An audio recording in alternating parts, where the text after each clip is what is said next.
Yo llevo en El País, en esta segunda etapa llevo 3 años. Es la segunda vez que estoy en el periódico, que es una cosa muy extraña, ¿no? Quien suele salir de un medio así no regresa o viceversa, pero bueno, sí, yo sí lo hice. Yo empecé mi carrera periodística en una agencia de noticias que se llama Europa Press, el primer trabajo serio que hice. Empecé como becario, yo creo que tenía 21 años o así. Empecé haciendo El Tiempo y haciendo críticas de libros y contando cuáles eran los libros más vendidos. Eso era un trabajo muy tedioso, que a mí no me gustaba al principio, pero bueno, te sirve para agarrar un poco vida en redacción. Esa agencia se llama Europa Press, no sé si lo he dicho yo, y de ahí salió una vacante en una sección que es Madrid, que es como la sección que hay aquí en algunos periódicos, que es Ciudad, ¿no? Que es como cubrir la Ciudad de México. Pues yo tenía que cubrir Madrid. Cuando entré en esa sección, era el más joven de todos. Había un jefe que se llama Jesús Frías Alonso, que era un periodista mítico de la transición española. De hecho, él fue quien dio la exclusiva en España sobre la legalización del Partido Comunista, que en su día fue importantísimo a la hora de que los partidos se reconciliaran y de cerrar un poco las heridas de la guerra civil. Él dio esa exclusiva de que el Partido Comunista era legal, y él me metió en una sección muy difusa, que era hacer temas de todo tipo, ¿no? Pero sí agradezco de aquella época, sobre todo para un periodista joven, empezar escribiendo lo más básico. Empecé escribiendo sucesos, sobre todo, accidentes de tráfico, ferias de comida, cosas muy básicas, ¿no? Y tengo la sensación ahora, viendo algunos reporteros jóvenes, sobre todo en medios latinoamericanos, ¿no? Sobre todo ahora que se habla mucho de las crónicas latinoamericanas, que parecen comenzar su carrera por reportaje o por temas más largos, cuando yo creo que lo básico es saber ordenar una información, ¿no? Y eso creo que sí me sirvió mucho. Empezar haciendo, durante un año estuve haciendo cosas muy básicas. A partir de ahí se creó una sección que no existía, que era solo de sucesos. Antes de eso, en esta sección difusa que te digo, todo el mundo hacía un poco de todo y los sucesos se repartían, pero por primera vez hicimos lo que era cubrir asesinatos, bueno, todo tipo de sucesos. Y fue la primera vez que yo tuve una cartera, ¿no? Que es una buena forma de tú controlar la información o en un medio de comunicación concreto. Y a partir de ahí tuve fuentes por primera vez en mi vida, ir a comisarías, conocer a los de los sindicatos policiales, o sea, conocer un poco cómo se maneja la información, ¿no? Porque también cuando empiezas todo te parece un poco etéreo, ¿no? De dónde sale la información, incluso aunque parezca muy sencillo, pero no es fácil de captar desde el principio. Hubo un tiempo que ya estuve, creo que fue otro año, escribiendo sobre eso. De las cosas más importantes que cubrí en esa época fue un atentado que hubo en la T4, en la Terminal 4 del aeropuerto de Barajas, en plena negociación del presidente Zapatero con la banda terrorista ETA. Una fracción dura de ETA puso una bomba para que literalmente saltara por los aires, ¿no? El proceso de paz. Fueron 4 días muy intensos. No hubo víctimas porque hubo un aviso. No hubo víctimas dentro de la terminal, pero los muertos fueron, creo que recordar que fueron 3 o 2, ahora me falla la memoria, pero incluso recuerdo algunos de los nombres concretos. Gente que se había quedado esperando en el parking de la terminal. Era un ecuatoriano y un peruano que iban a recoger familiares, mientras, por ejemplo, uno de ellos, su madre, iba a recoger a un hermano, él se quedó durmiendo en el coche. Bueno, pues eso. Y durante 3 o 4 días la labor de rescate fue el desescombro, entonces fue pasar 3 o 4 días seguidos trabajando en la terminal. De eso tengo un recuerdo muy vivo.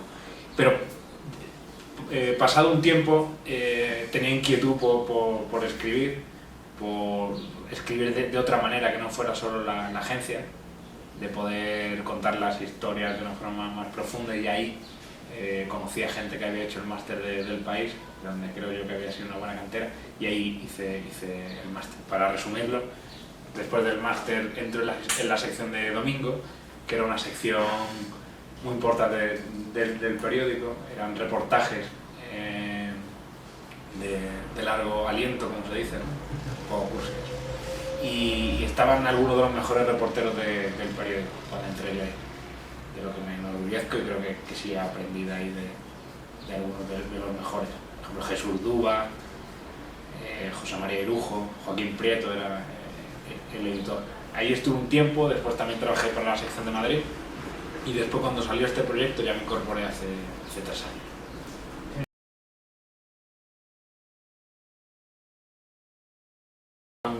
Cuando yo entro en este nuevo proyecto del País América, aquí en la oficina de México, mis editores son Luis Prados y Salvador Camarena, sobre todo Salvador Camarena. Nunca había tenido un editor de otro país, eso fue también un choque al principio y difícil de llevar, incluso por palabras, por discusiones, por formas de enfoque, pero a la vez aprendes mucho. Camarena es muy exigente, es un editor de la vieja escuela, muy duro, muy áspero con el que escribe, pero a la vez aprendes mucho, ¿no? Y es alguien que siempre está en la actualidad.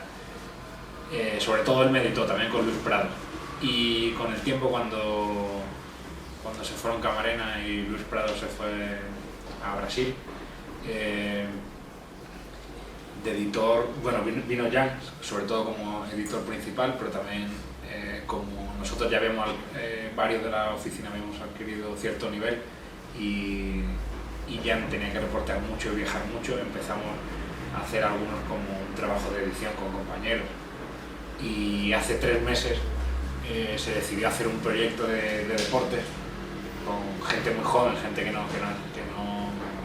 no tiene experiencia en otros medios. Ese era uno de los requisitos para que contratásemos gente, para que pudiésemos formarlos desde muy jóvenes. Y ahí empecé a hacer el labor de edición sobre todo. Y bueno, es mucho trabajo, ¿no?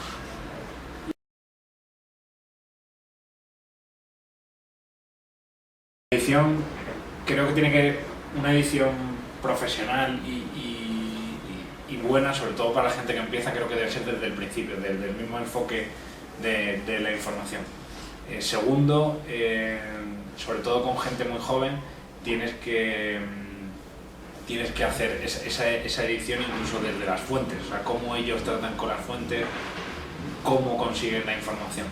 O sea, el requisito que les pido es que todo sea transparente, que yo pueda ver quién dijo qué, cuándo lo dijo, dónde lo dijo, y que el lector pueda ver esa transparencia, ¿no? Y a raíz de ahí el proceso de escritura. Igual, agarrar el ritmo al principio, crear un propio estilo, o bueno, eso es arduo y difícil.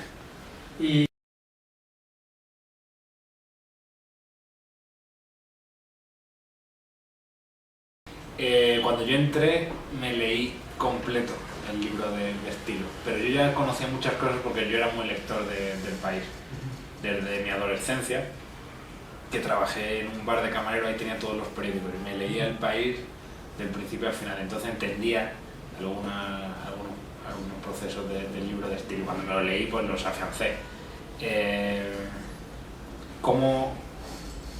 Claro, pido que lo lean los becarios de la edición, pero yo creo que sobre todo se aprende en el día a día, en el trabajo diario, en reescribir algo, en señalar lo que está mal. Los principios éticos los doy por hechos, ¿no? Y también algunas dudas que alguien pueda tener sobre el oficio, ahí se encuentran, pero yo intento decírselo yo, ¿no? Les hago que se lea un libro tan extenso y que ese tiempo mejor lo inviertan en leer el periódico, en entender los reportajes, en ver cómo lo enfocan los grandes periodistas de este periódico, en ver el rigor que hay en algunas informaciones y sobre todo que sea un objeto de consulta más que de aprendizaje de memoria, ¿no? Hoy en día ya no hay que aprenderse tanto las cosas de memoria gracias a Google y a Internet. Entonces,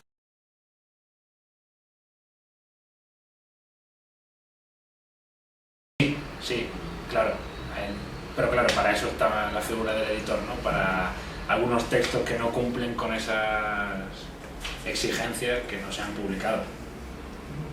Pero claro que es difícil entrar, ¿no? O sea,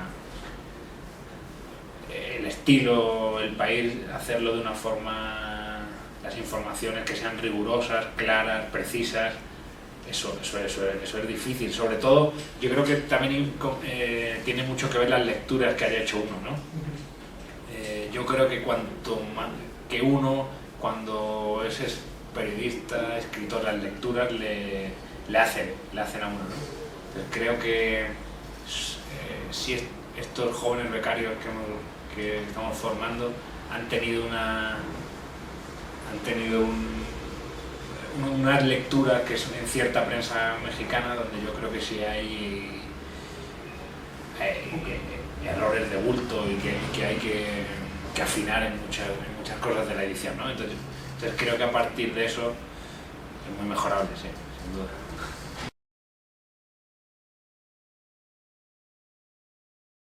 Desde el titular, desde el primer momento en el que les pido que tengan un titular en la cabeza, o sea, que tengan claro qué quieren contar, desde el principio, hasta cómo van a conseguir esa información, hasta la forma en la de tratar con las fuentes, que siempre sea transparente, que siempre sea con la verdad por delante, ¿no?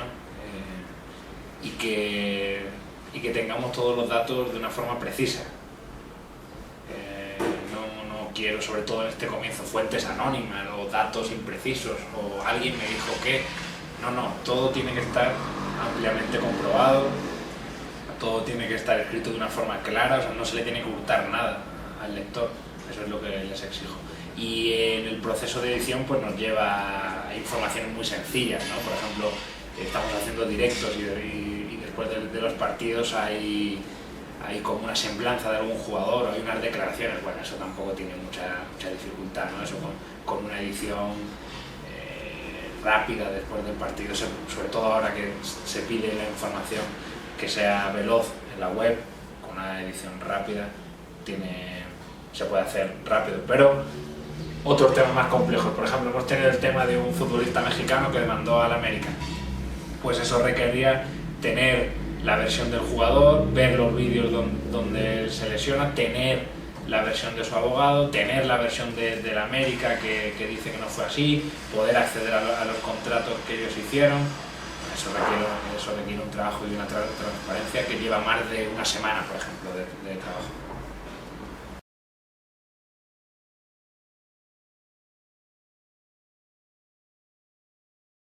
He visto al periódico cambiar por completo. Cuando yo estoy en esa sección que te digo de domingo, que yo soy el más joven con diferencia, yo tendría 26, 27 años y el siguiente tendría 50, o sea, es un sitio donde iba la gente que había sido corresponsal en periódicos. Ahí había estado Antonio Caños, el que soy director del periódico, ahí había estado Soledad Gallego Díaz, una de las periodistas más destacadas del periódico, Pablo Ordaz, esa gente de mucho nivel. Y cuando yo entro en esa sección, los procesos de trabajo son totalmente diferentes. Ahí en esa sección tenían 2 semanas para escribir una historia, para reportearla, 3 semanas en algunos casos, si no iba ligada a la actualidad, ¿no? Y Internet, me acuerdo que volcábamos las notas, los reportajes, y sin gran afán de ponerle vídeo ni de ponerle ningún tipo de cosa que atrayese al lector, ¿no? Básicamente el texto corrido.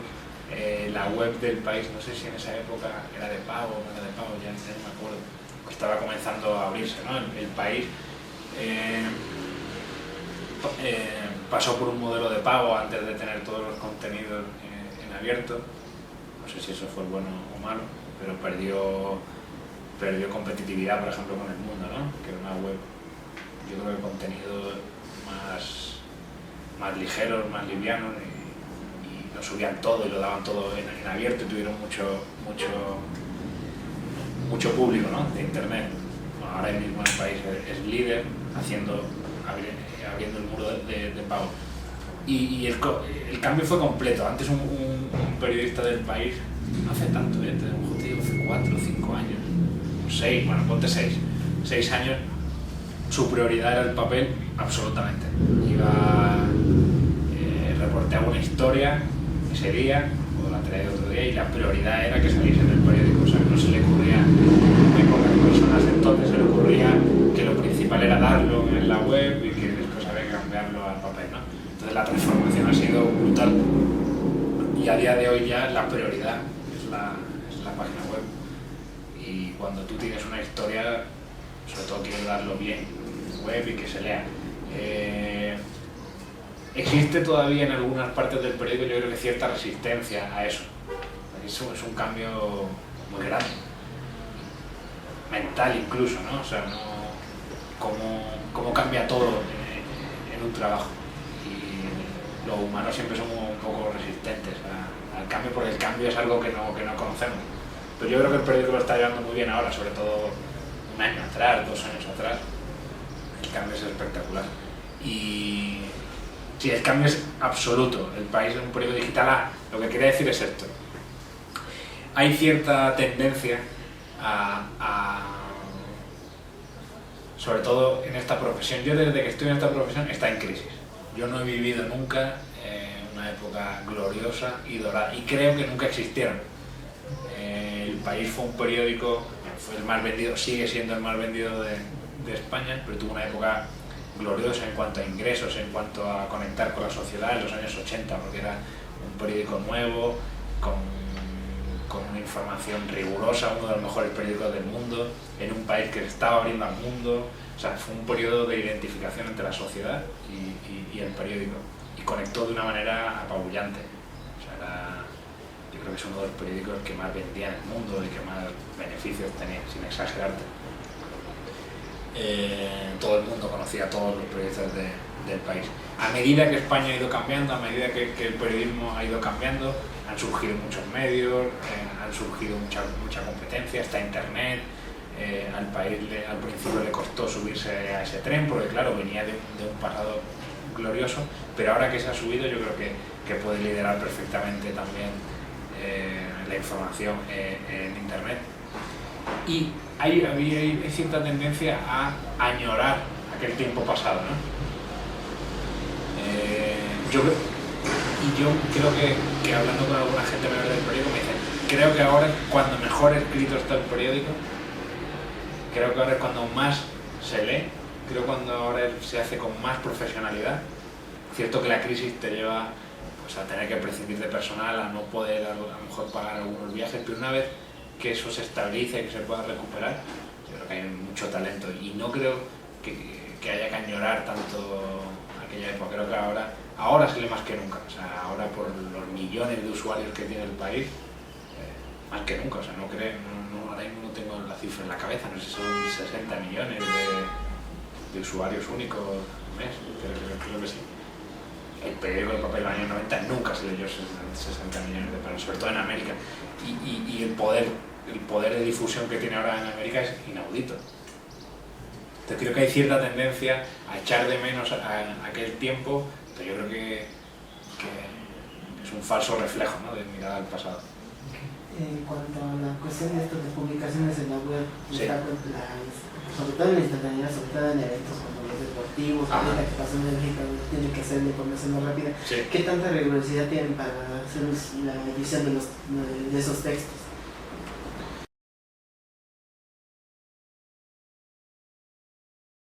Por ejemplo, me hablas de los atentados ayer de Bruselas, ¿no? Creo que una de las mejores cosas que hace el periódico es la cobertura. O sea, la maquinaria está muy engrasada tiene gente de mucho nivel y que ha hecho muchas coberturas, ¿no? Esas informaciones son muy peliagudas. Todo el mundo quiere ir corriendo a contar quién ha hecho el atentado, cómo ha sido, cuántas víctimas hay, cuando la información siempre es muy difusa.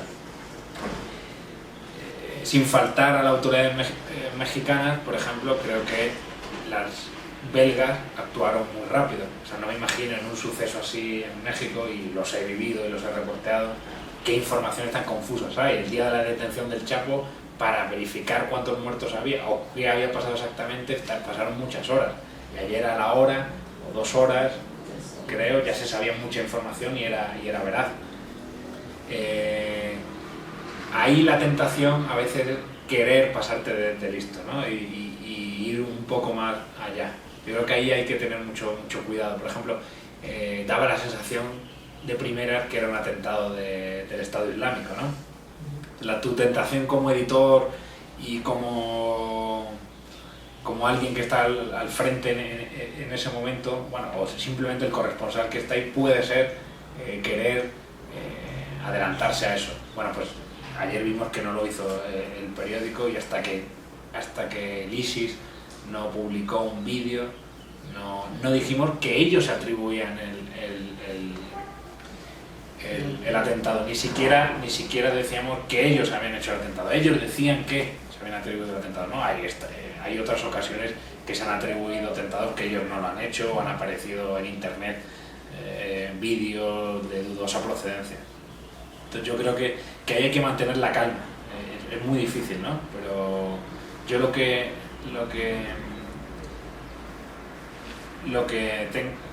me gusta de algunos editores es que tengan calma en esos momentos de locura, ¿no? Y hay gente que vale para eso y hay gente que no vale. He visto las dos cosas. He visto editores histéricos ante una noticia así, y he visto editores muy tranquilos el día de los atentados del 11M, por ejemplo, en Madrid, o del 11S en Nueva York.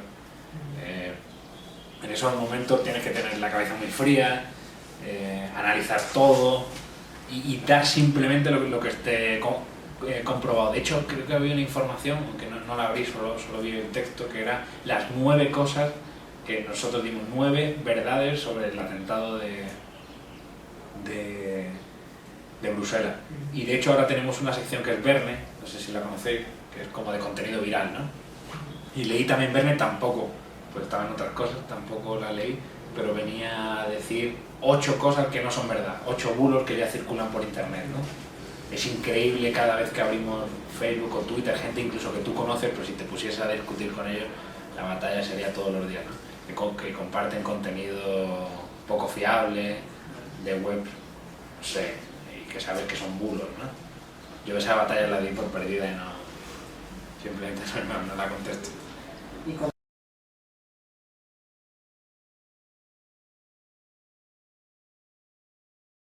Errores. Para mí, yo creo que una de las cosas que creo que al lector le da una seguridad absoluta de que te están contando la verdad es poner una fe de errores. Yo creo que los medios en español ese es uno de los problemas, ¿no? Entras en periódicos, una vez pone un titular, después entras, pone otro titular, hay un cambio evidente, ¿no? Y yo creo que los anglosajones hacen gala de ello, incluso para pavonearse, y no lo digo en el buen sentido. No sé, yo disfruto entrar en algunos reportajes y ver una fe de errores. John Lee no tiene 66 años, como se dijo en esta información, tiene 68, y su perro se llama Larry en vez de Harry. No sé, a mí me gusta leer ese tipo de información.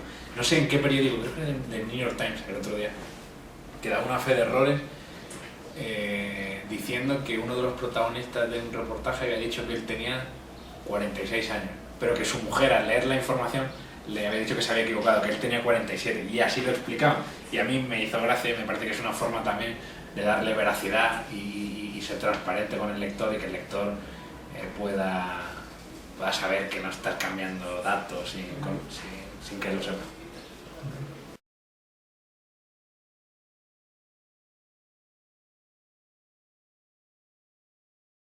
Sí.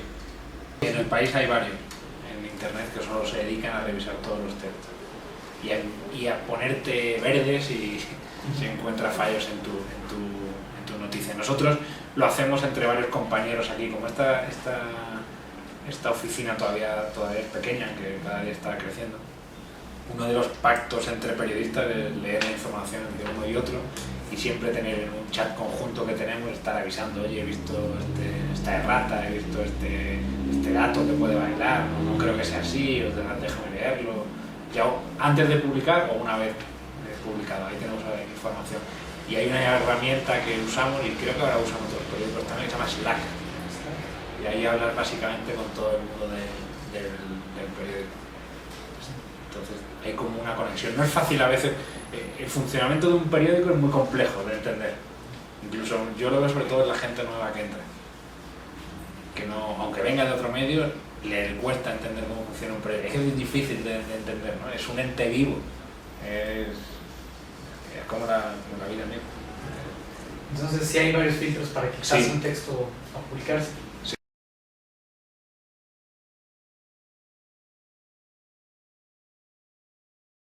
Sí. El editor más duro que he tenido yo se llamaba Joaquín Prieto, se llama. Un periodista que estuvo en París de corresponsal y reporteó mucho también la transición política. Le tengo mucho cariño. Pero mis comienzos con él fueron duros, lo sufrí, lo soñé, me cayó mal, tuve la tentación de poncharle la llanta a su carro, pero le agradezco todo lo que aprendí de él y de su rigurosidad y de que me pusiese a prueba en cada texto. Y a Jesús Duba también fue uno de mis maestros en la edición.